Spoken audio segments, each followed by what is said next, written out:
Bienvenidos a nuestra clase de hoy.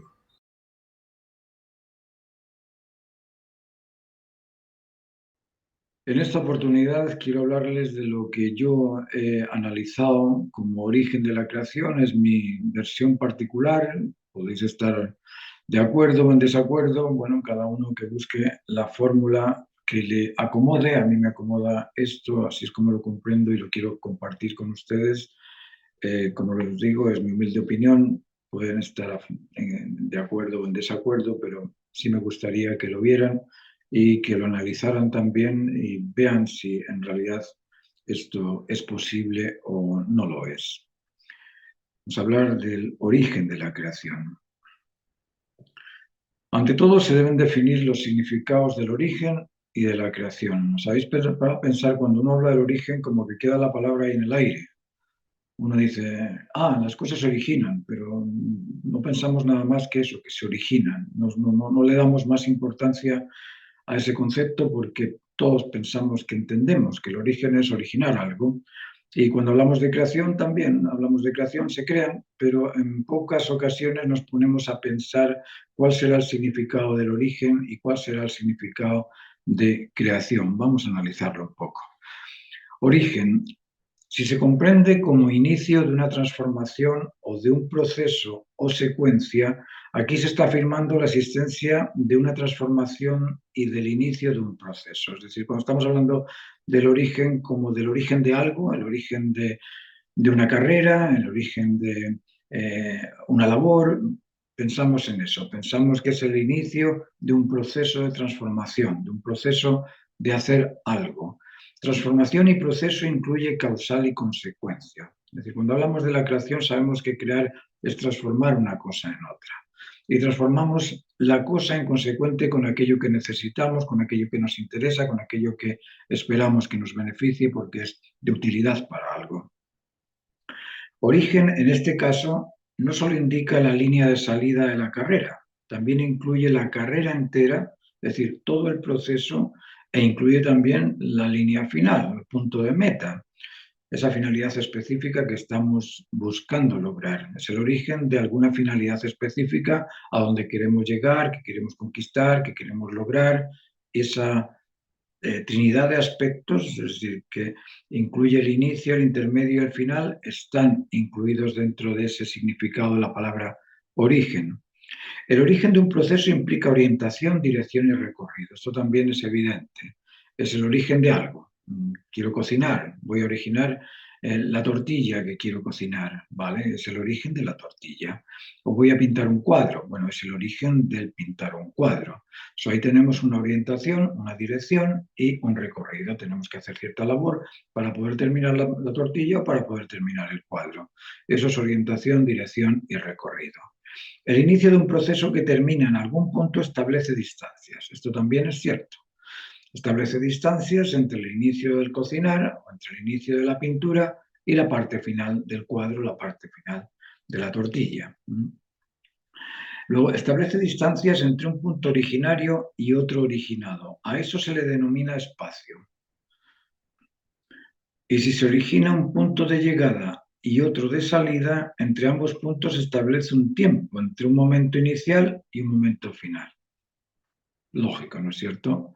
Aquí tenemos una especie de explosión de energía y en esa explosión de energía cada rayo va en una orientación, dirección y recorrido. Es decir, ese origen va con esa finalidad específica hacia el noreste, en este caso. ¿Vale? Ahí tenemos orientación, dirección y recorrido. Ahora, este origen que se dirige en esta otra dirección está creando la distancia entre el inicio y el final, y al crear esa distancia se establecen el tiempo y el espacio. Espacio es la distancia entre dos puntos y tiempo es el espacio entre dos momentos. Tiempo y espacio son un potencial contenido en el origen. Es decir, estamos descubriendo que el significado del origen es bastante complejo, no es aquello que pensábamos como inicio y nada más. No, el inicio, este origen, contiene tiempo, espacio, orientación, dirección, recorrido y tienes algunos elementos más que vamos a descubrir ahora. Al establecer dos puntos, el origen se ha transformado en una estructura de 4 posiciones. Tenemos la causa, consecuencia, el emisor y el receptor. Eso tenemos la inicial y la final, ahí tenemos el origen causal y la consecuencia, que es la realidad ejecutada, mediante una orientación, dirección y recorrido pretendido por un emisor que transforma o que se transforma a sí mismo en una finalidad específica. Nosotros estábamos transformando el cuadro al hacerlo y en principio era una idea nada más y ahora resulta que es una imagen. La idea se transformó en una imagen. Esa transformación del origen en lo originado incluye el poder de una fuerza. Es decir, yo sin fuerza no puedo hacer la tortilla, no puedo pintar el cuadro. Luego, el origen en sí también incluye en ese significado el concepto el poder de una fuerza. Y en el caso de la creación del universo, lógicamente, podríamos llamar a eso la primera fuerza creadora.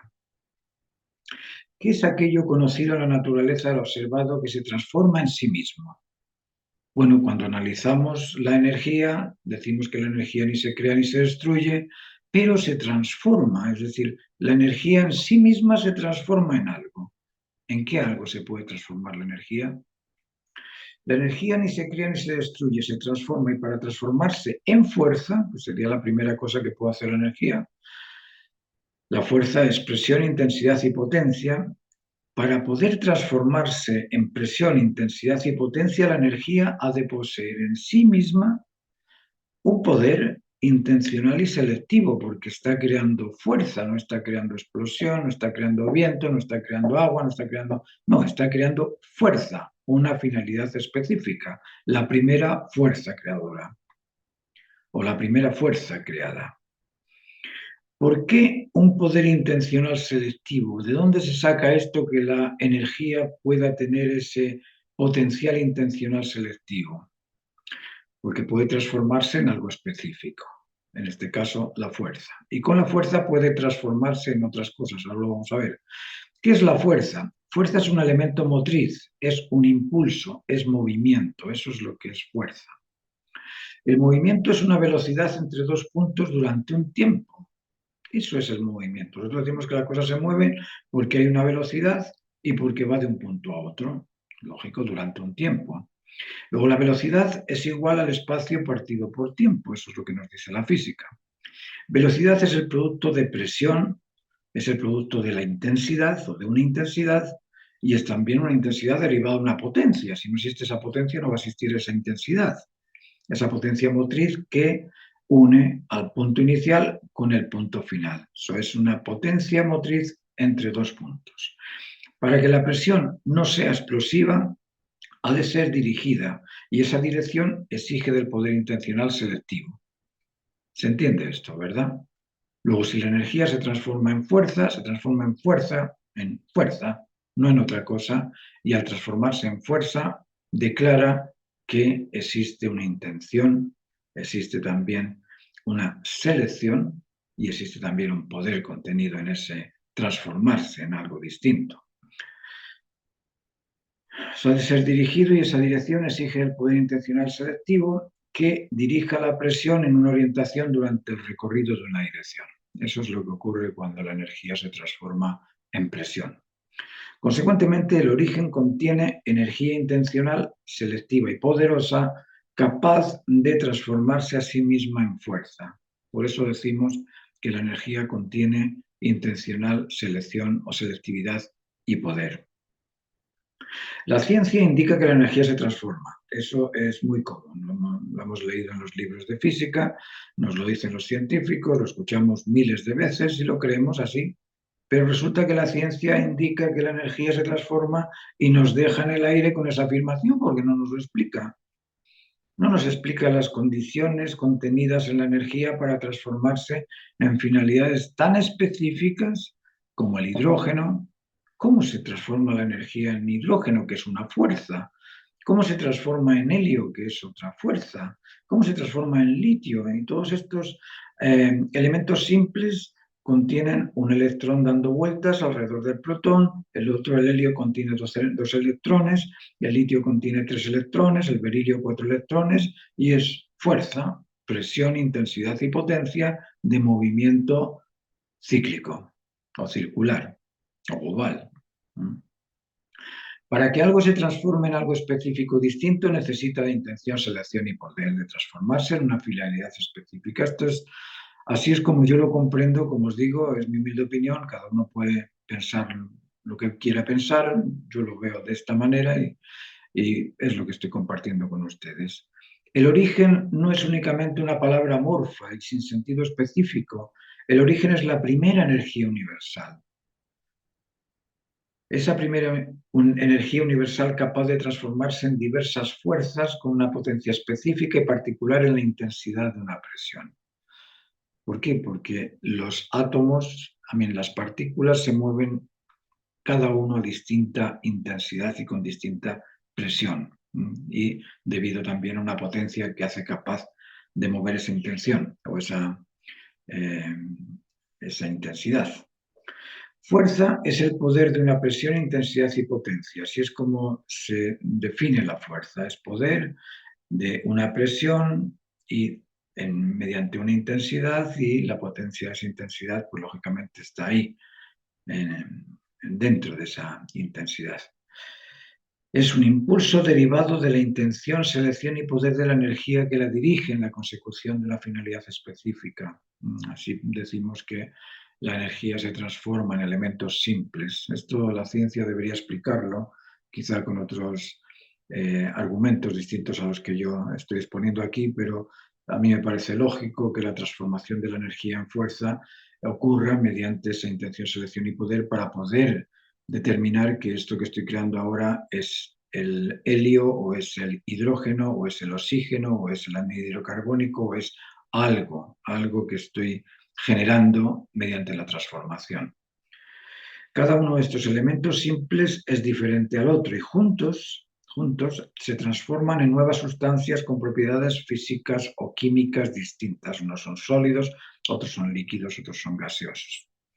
Aquí vemos cómo se transforman la energía en sólidos mediante el descenso de la temperatura y cómo el ascenso de la temperatura pues produce los gases y produce el plasma. Aquí vemos la transformación de lo líquido en sólido mediante la solidificación, lo sólido en líquido mediante la fusión, lo sólido en gas mediante la sublimación y el gas en sólido mediante la cristalización, el líquido en gas mediante la vaporización y el gas en líquido mediante la condensación.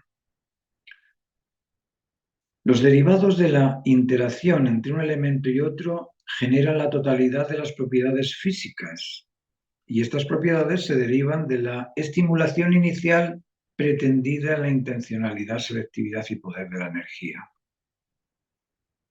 Consecuentemente, la primera energía universal es el origen de las diversas fuerzas originadas de la física y de la química. Y como la energía es omnipresente, es decir, está en todo, es omnipotente, lo puede todo, es eterna e infinita, ni se crea ni se destruye, es capaz de transformarse en la diversidad de aspectos físicos, decimos que el origen creador es energía. Pero si analizamos las diversas especies originadas, observamos que en todas ellas, desde las partículas hasta la especie humana, todas y cada una de ellas contiene aspectos duales de dirección y de dirigido. En todas ellas existe una naturaleza directiva que dirige al electrón alrededor del protón o que dirige al animal a comer lo que tiene que comer, a hidratarse con lo que tiene que hidratarse, o que dirige al instinto de protección, a proteger de la vida. Es decir, existe en todo una naturaleza directiva y un cuerpo o un aspecto externo dirigido. Además de la dualidad complementaria de emisor y retributivo, están compuestas de otra dualidad complementaria, es decir, en todo ser, en toda especie, hay aspectos de valencias eléctricas positivas y negativas, de cation y anión, de masculinidad y femineidad, de dualidad de aspectos complementarios para potenciar y para permitir también la perpetuidad de cada especie creada. Vamos a analizar un poquito las especies. Yo las dividí aquí en 6 estratos. Tenemos las partículas, los átomos y las moléculas, y en todas ellas existe una naturaleza directiva, inherente y una forma externa. Es decir, hay una fuerza que las mueve y hay una materia que se forma después del ejercicio de esta fuerza. Tenemos las plantas que también tienen una naturaleza vegetativa, que hacen que la planta busque el sol, busque la luz, y tenemos también un cuerpo en las plantas, tenemos una forma externa. Tenemos también a los animales que se rigen por el instinto y cada animal va a tener también su cuerpo físico. Los humanos, que tenemos también una mente y tenemos también un cuerpo. Esta es la dualidad complementaria de todos los elementos creados de la naturaleza. Yo lo dividí en estos 6 apartados que creo que los incluye a todos. Luego, lo interno y lo externo se da en todas las especies. Esa es una dualidad compartida por todas las especies, pero además hay otra dualidad. Existe la dualidad de que en las partículas existe valencia positiva y negativa, en los átomos también tenemos valencia positiva y negativa, en las moléculas tenemos también lo mismo, catión y anión, y en las plantas tenemos pistilo y estambre, en los animales tenemos macho y hembra, y en los seres humanos tenemos masculinos y femeninos. Tenemos ese aspecto de masculinidad y feminidad. En todas las especies existe la dualidad complementaria de interno y externo y de interno y externo masculino y femenino. Luego, si esto existe en todas las especies, es lógico que en esa causa originaria, en ese origen causal, existan también las mismas dualidades de interno y externo y de positivo y negativo, o de la esencia de lo masculino-femenino, macho y hembra, y la esencia también del pistilo y estambre. Eso debe de existir en potencia en ese origen causal. Si en todo lo creado existe la dualidad interno y externo, emisor y receptor, en el origen causal de la totalidad han de existir también el potencial director y dirigido, así como la naturaleza del emisor y del receptor. Yo creo que esto es lógico. Esto es lógico, es obvio, yo lo observo así. No sé si ustedes lo observan del mismo modo, pero así es como yo lo veo. Esta es mi humilde opinión, como les digo. Las diversas especies naturales muestran aspectos de intencionalidad dentro de ciertos rasgos de libertad, autonomía y dominio de cierto espacio y actitudes. Por ejemplo, algunas especies son territoriales, ejercen el dominio sobre un territorio y además ejercen el dominio también para rechazar el liderazgo del más débil, o ejercen el dominio también para rechazar a miembros de su mismo sexo y unirse con la complementariedad genital que los perpetúa. Contienen selectividad, intencionalidad y poder. Eso se deriva de estas actitudes que vemos en la naturaleza. Todas ellas han sido originadas por una finalidad específica dentro de la cadena trófica. Unos son depredados, otros son depredadores, pero unos alimentan a otros, unos son la base de los otros. Si no hubiese pasto, difícilmente existirían los rumiantes. Si no hubiese flores, difícilmente existirían los insectos. Y si no estuvieran los insectos, difícilmente tendríamos la polinización de las plantas. Es decir, todos ellos ejercen una finalidad específica. Todos ellos han sido originados con una finalidad específica dentro de la cadena trófica.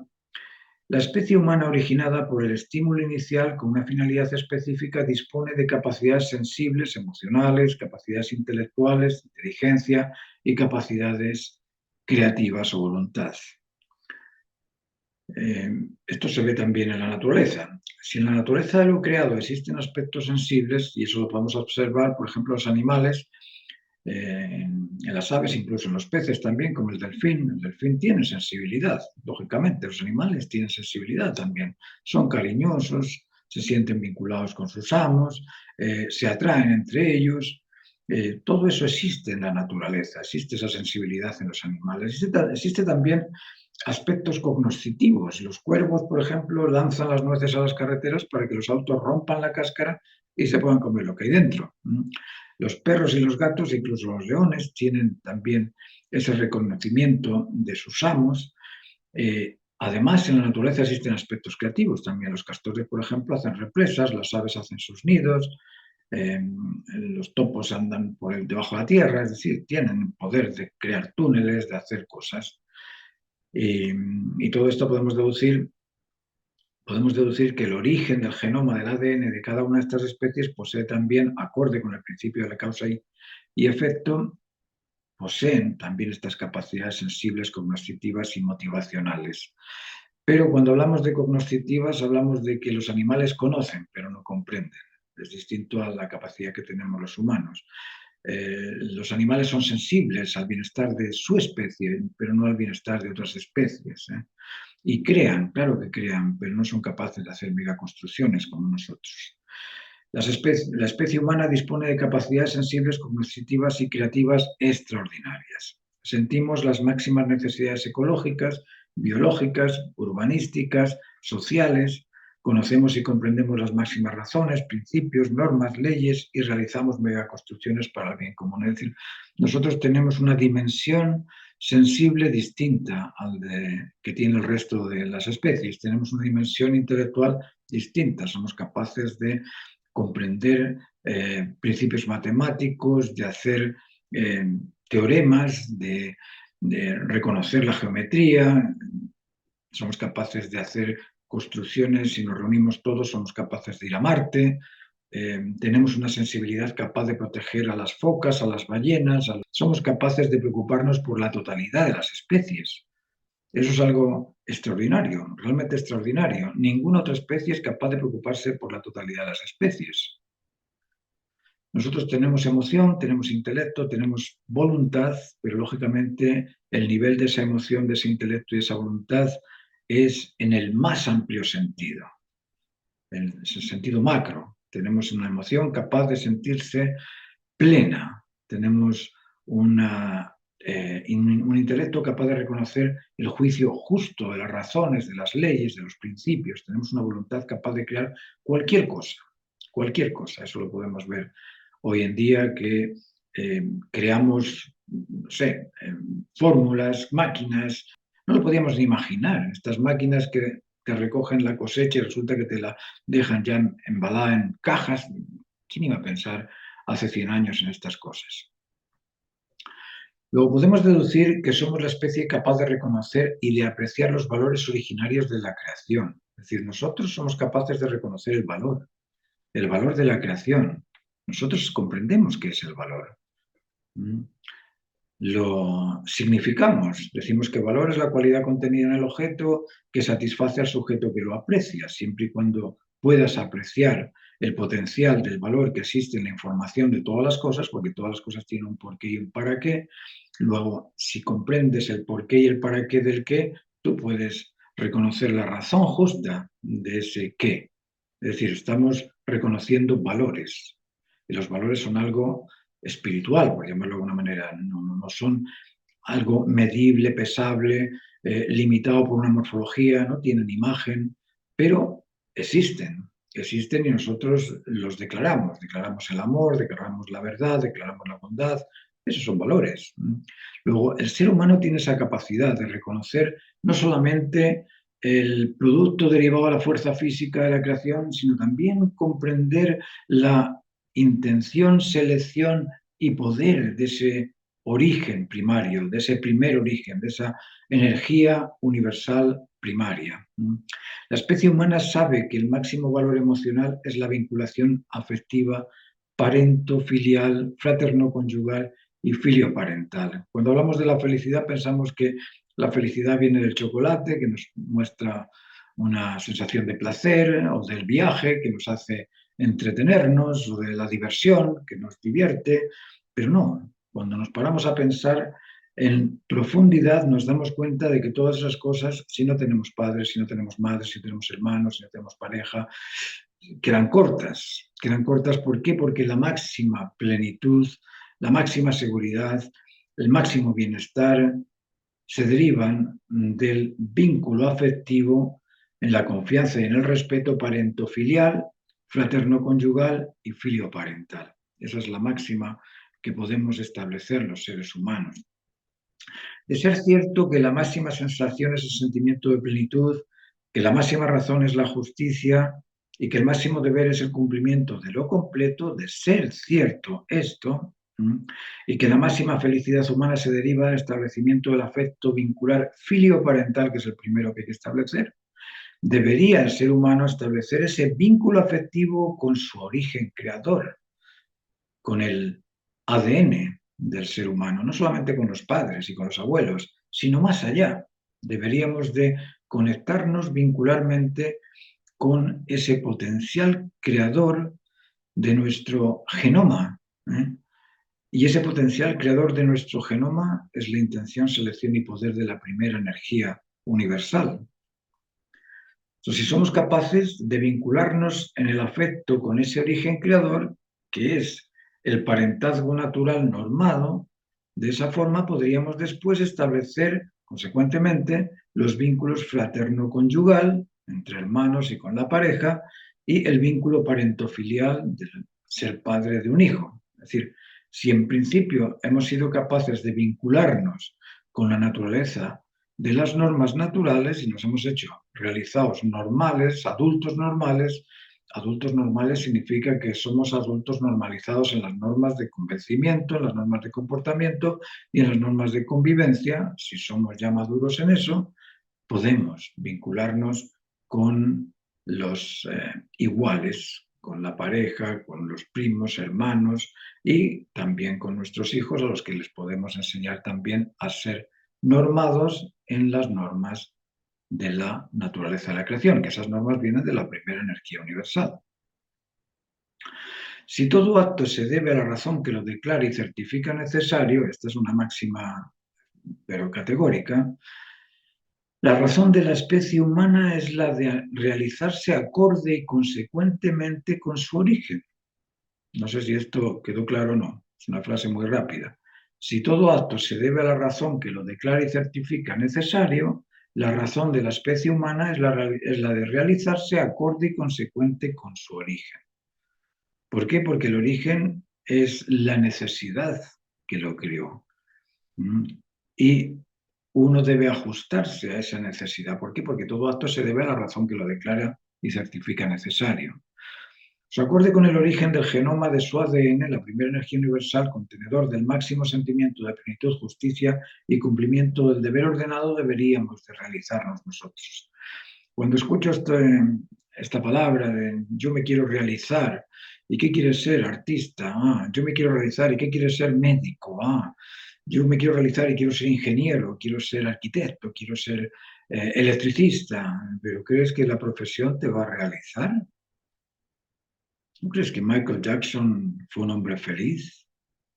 ¿Creéis que Bill Gates es un hombre feliz? ¿Qué pasó con sus parejas? ¿Qué pasó con sus familias?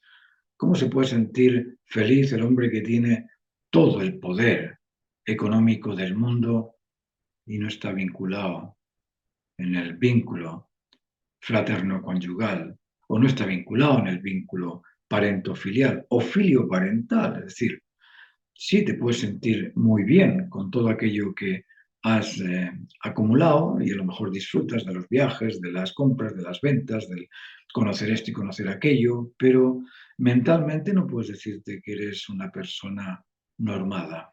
¿Por qué? Porque no estás viviendo acorde con las normas de la convivencia, de la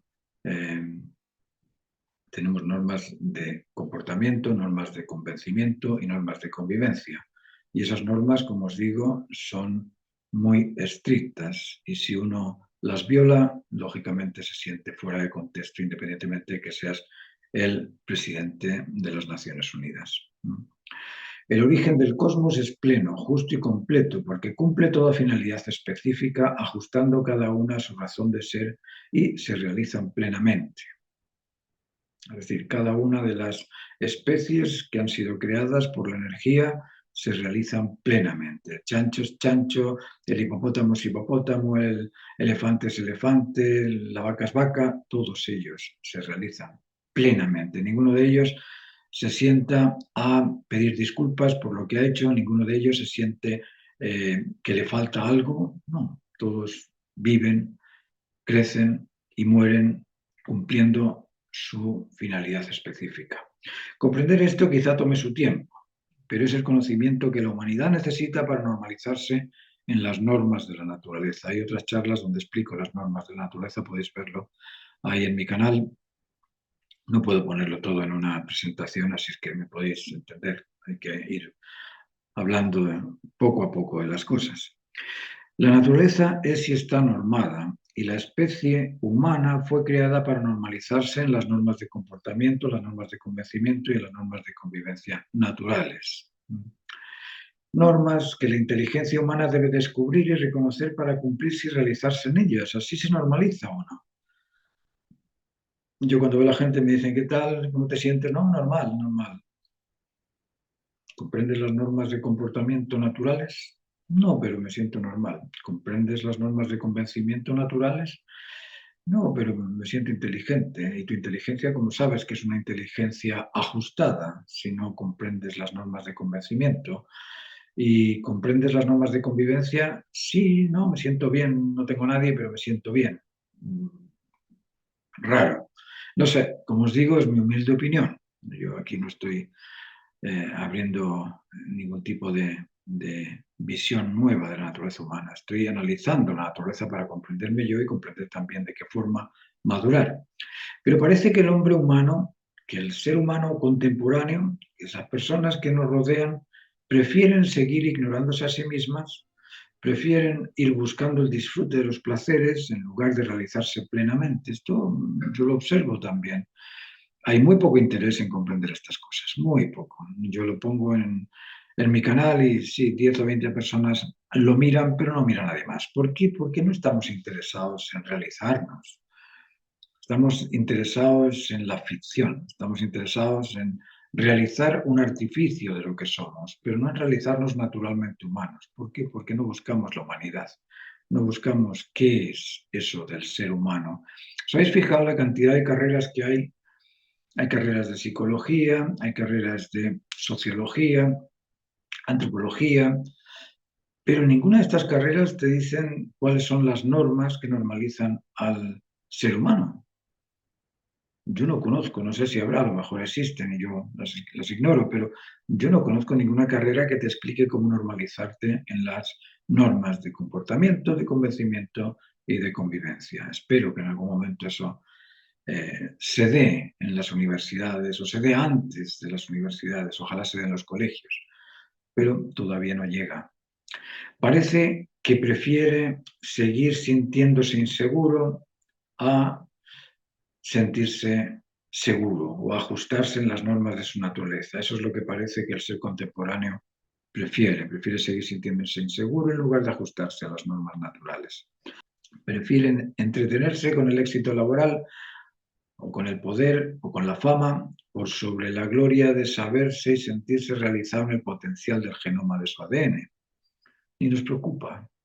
Sabemos que el genoma está compuesto por ciertas moléculas que se llaman adenina, timina, guanina, citosina, y que son complementarias. Toda esa cosa la estudiamos, la analizamos, la vemos, pero no nos damos cuenta de cuál es la intención originaria de ese genoma. ¿Qué es lo que motivó a esa intención originaria a crear el genoma? ¿Por qué se crea el genoma humano?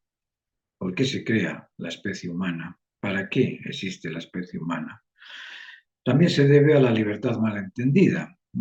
Se entiende la libertad como capacidad de optar por las preferencias de las minorías o la capacidad de optar por el bien particular. Eso no es libertad y no es responsable tampoco. ¿Por qué? Porque si yo opto por lo que me da la gana y el vecino opta por lo que le da la gana, en algún momento vamos a chocar, porque su gana y mi gana son distintas. La libertad, la libertad responsable, vamos a tratar de definirla, la libertad responsable es optar por aquello que beneficia siempre a todo. Esto debería estar en los derechos humanos de las Naciones Unidas. La libertad responsable es optar por aquello que beneficia siempre a todo. ¿Por qué? Porque lo que beneficia siempre a todo no perjudica nunca a nadie. Lo que beneficia siempre a todos satisface y se ajusta al bien común. Ese es el verdadero significado del término o concepto libertad. Yo no sé si estáis de acuerdo con ello o no. A mí me parece bastante claro. Si quiero ejercer una responsabilidad en mi capacidad de optar, la única posibilidad que tengo es de optar por el bien común. Cuando opto por el bien común, por aquello que beneficia siempre a todos, no perjudico a nadie. Nadie me va a reclamar, ni acusar, ni rechazar por algo que le beneficia. Todos y cada uno de nosotros tenemos inteligencia capaz de reconocer la información del ambiente. Absolutamente todos tenemos esa inteligencia. Y disponemos también del sentido común capaz de reconocer el porqué y el para qué del qué. Eso lo tenemos todos. Y somos todos responsables de cumplir con la misión que nuestra naturaleza nos asigna. Es decir, a cada creación, a cada especie, le ha sido asignada un tipo de finalidad específica con una misión a cumplir. Eso lo tienen todas las especies, nosotros también. Y nosotros somos los responsables de descubrirla. Todos nosotros, cada uno de nosotros. No tenemos que esperar a que el maestro nos lo diga, que el padre nos lo diga, a que el genio nos lo diga, no, tenemos que buscarlo y encontrarlo nosotros. Si en este caso eh, somos todos Adán, somos todos responsables, pues somos libres, autónomos y responsables. Y que nosotros mismos, por nuestra propia iniciativa, tenemos que descubrir cuál es la razón de nuestra existencia y cómo cumplir esa razón. Nuestra conciencia discierne de entre lo bueno y lo malo, de entre lo bueno y lo mejor. Tenemos una conciencia original, pero tenemos también una conciencia adquirida. Esa conciencia adquirida es la que en ocasiones nos ciega y no nos permite ver aquello que es originario. ¿Por qué? Porque hemos adquirido nociones de que podemos ir a la guerra, de que podemos beber vino, de que podemos hacer cosas que son completamente antinaturales, pero las hacemos igual porque hemos adquirido esa tradición o esa costumbre. Es responsabilidad de cada uno la de encontrarse y realizarse. Por eso disponemos de libertad, autonomía y responsabilidad. Esto es lo que os estaba diciendo. Pensar que no es tu problema porque no tuviste un maestro, porque no tuviste un orientador, es una ofensa al primer humano que debió reconocerse y cumplirse por sí solo. Ese primer humano debió hacerse humano naturalmente normal por sí solo. No tenía a nadie, absolutamente a nadie. Era el primer ser humano. La primera conciencia que se reconoce distinta, que dice, no, yo ya no soy un simio. Yo soy algo distinto. Yo tengo control y dominio sobre los instintos, tengo control y dominio sobre las virtudes, tengo control y dominio sobre el celo. Hey, yo soy distinto. Yo puedo ordenar, puedo orientar, puedo cuidar, puedo cultivar, puedo ordenar la ecología, la biología, el cosmos entero, lo puedo ordenar yo, siendo uno, el humano. Y ese primer humano tenía el potencial de hacerlo, que no lo hizo, bueno, no lo hizo, pero tenía el potencial. No sé si he sido lo suficientemente explícito en la explicación, espero que se comprenda. Yo sé que he dado términos que yo los doy por sabidos y que para aprenderlos, pues lógicamente uno necesita de experiencia también y quizás de un guía, ¿eh? Yo estaba diciendo antes que cada uno tiene que descubrirlo por sí mismo, pero si alguien lo ha descubierto, pues lógicamente ese guía te puede ayudar a descubrirlo también por tu propia iniciativa. Así es que yo ofrezco talleres, ofrezco clases particulares online, donde explico estas cosas y lo comparto con aquellos que estén interesados, lógicamente. Y si te interesan, pues mira, yo te invito a que me mandes un WhatsApp. No contesto llamadas telefónicas porque estoy generalmente dando clases, pero sí contesto a los mensajes. Me mandéis un mensaje, quedamos de acuerdo en una hora, en algún momento y podemos irte explicando estas cosas poco a poco. Muchas gracias por tu atención. Yo sé que esto no es muy divertido, es bastante aburrido, pero es interesante y quería compartirlo con ustedes. Muchas gracias.